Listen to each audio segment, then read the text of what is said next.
So, hopefully not too red.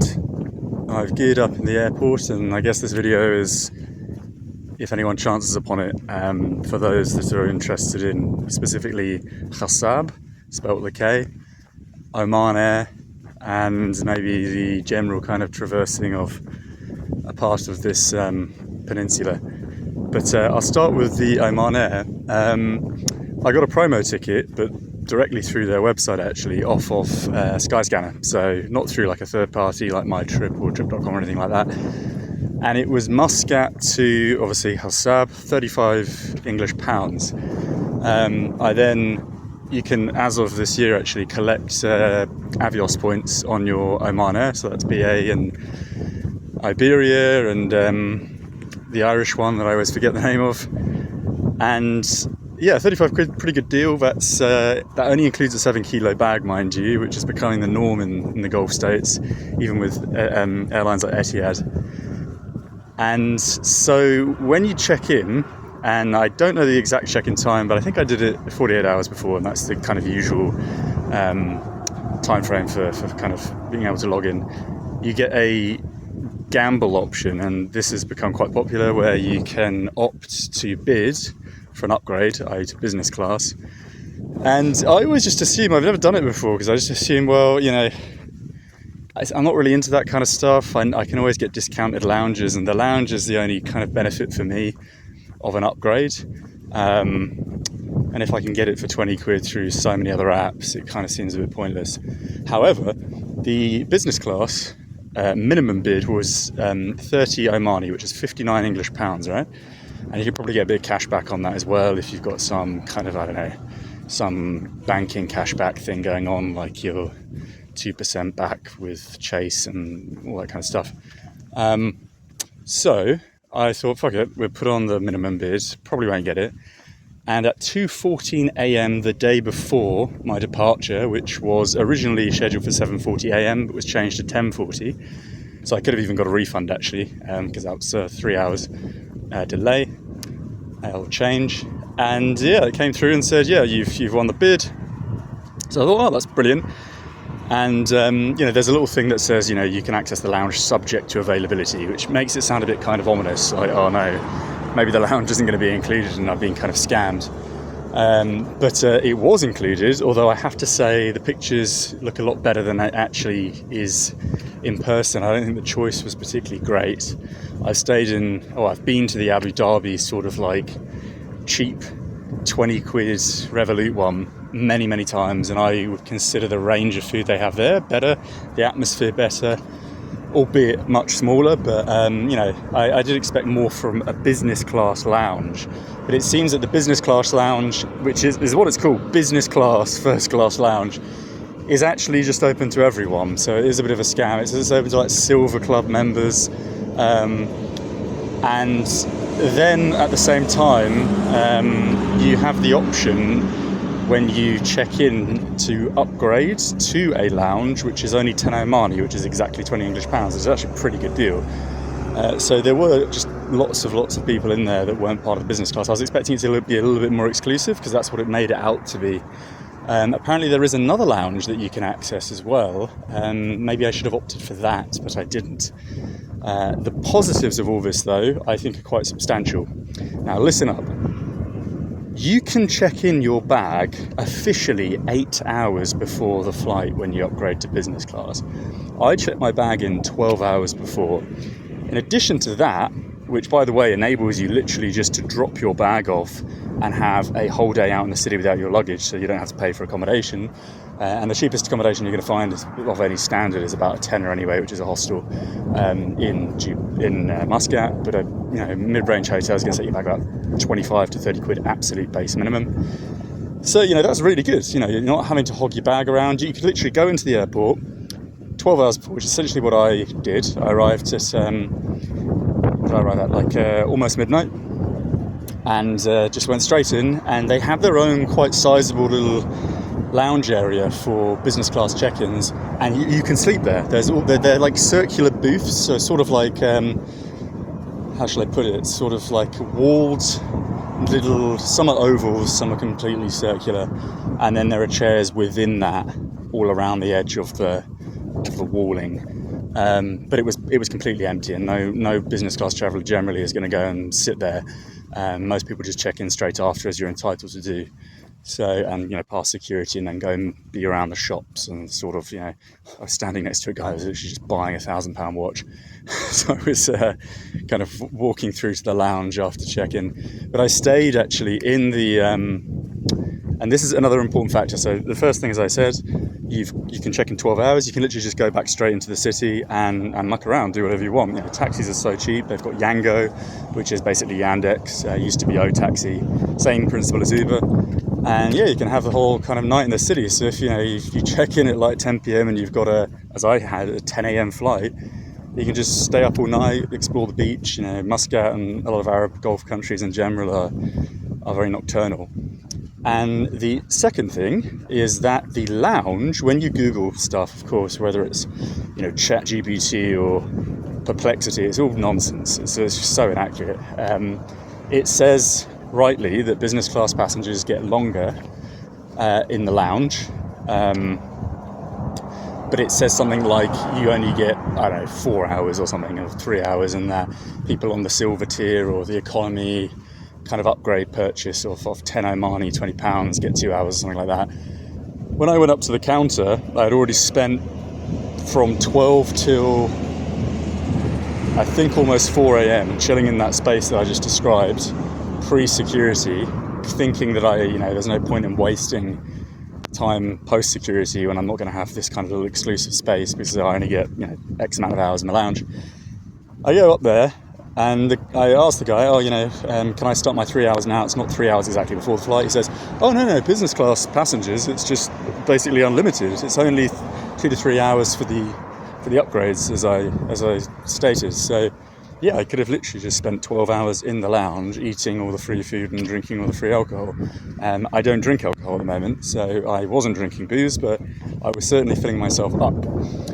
In addition to all of this, of course, if you do manage to get this upgrade for what is 59 quid, you're going to get, let's value the lounge at 20 because that's what you can buy it as. Well, let's be generous. Let's double it. Let's value it at 40 because you do get potentially 12 hours in a lounge, and if you have work or something to do, there's lots of different areas to that lounge space, lots of different food courts, albeit it's the same food, just in different kind of aesthetics.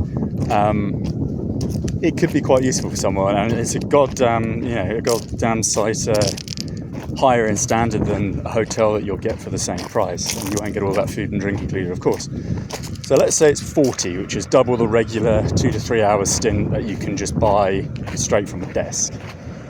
So 20 quid left. What did you get on the plane? Well, Muscat to Khasab, the shortest flight I've ever had. It was supposed to be 1 hour and 5, which I think it probably was, but the service was just absolutely ridiculous. And I'm not saying that the cabin crew were bad, quite the contrary, but within 20 minutes maximum of taking off, the captain announced that we had to buckle up our seatbelts and get ready for landing, and that didn't happen for another 40 minutes, so I'm quite confused as to why that was. Maybe just to cut back on people asking for free drinks and stuff, but I very much doubt that was the reason. So it was a bit crazy. I got a menu thrust into me. In fact, they handed a drink out to all the other business class passengers. There were only 12 seats, so 3 rows of 2. And I closed my eyes for a second and woke up and everyone else had drinks. So you get a drink the moment you board, then they thrust a menu into your hand, which is a veggie option, a meat option, a dessert, a starter, and then drinks of your choice. I went just for a very nice tea. It was a cardamom tea actually, it was very good. I went for the meat, which was a lamb sandwich, and it was a solid piece of lamb meat, very good quality. And then a very kind of dry, cold couscous for a starter, and a pretty decent little piece of cake with some what looked like fresh cream for the dessert. But the time it was down, I wasn't expecting them to announce the arrival so quickly. So I waited like 5 minutes, waiting for my tea to kind of cool down. And then they announced, and they started literally going around and kind of picking people's stuff up. In fact, all of the other passengers who seem to be regular business class commuters, had their food dumped in front of them, as was the case with me, and none of them touched the food. Just wasn't worth it for them to rush. And I'm a pretty fast eater anyway, so I kind of waffled it down, and as fast as I could. And honestly, the moment I finished, the tray was basically lifted.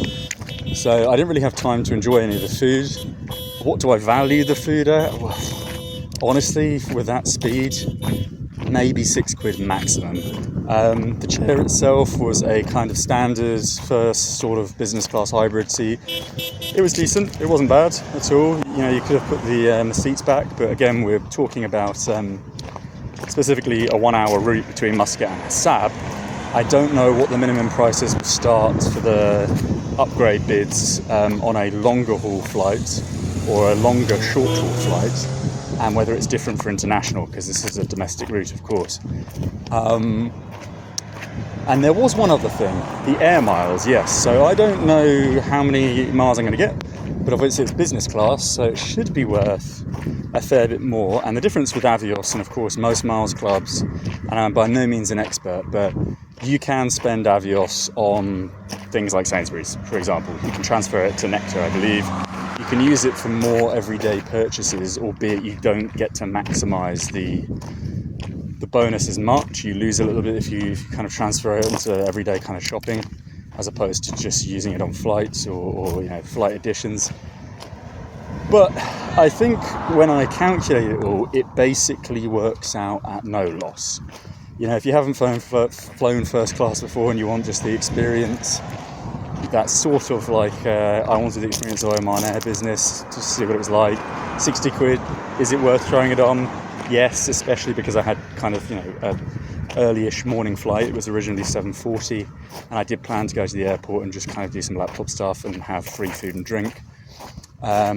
Learning that it's basically unlimited time, whether that's official or the guy just basically being generous, because honestly until 7 a.m.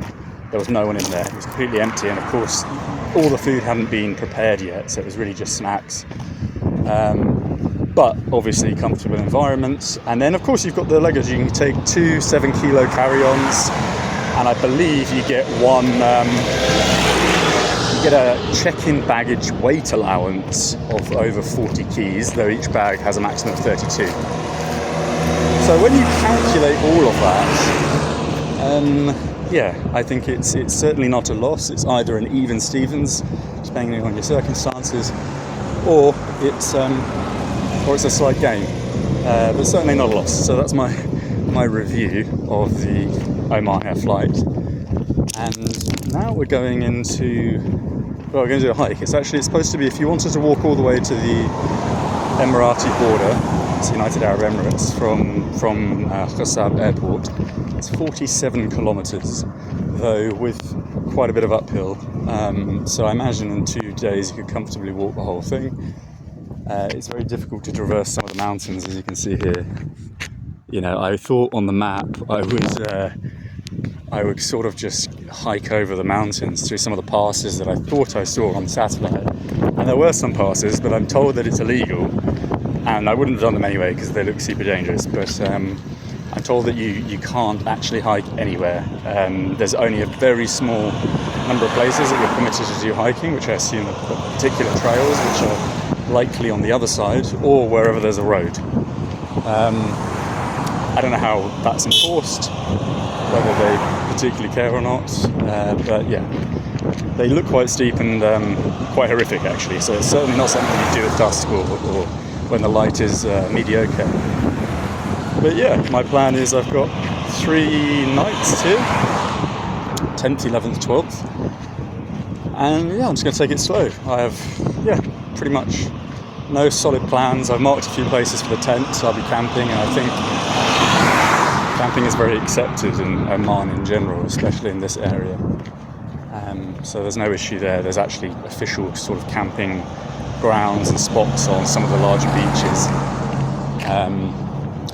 And I think there's no problem with water as well, because there's actually quite a lot of little villages scattered around the place. So it's not as if it's like a super remote region of the world. We are sort of, skirting some of the most affluent Gulf states, and we're just a few hours drive for Emiratis on the weekend for people from the UAE. So So yeah, that's the gist. I'll leave it there. That's the update, and I'll post some videos up and all the regular kind of stuff. And au revoir.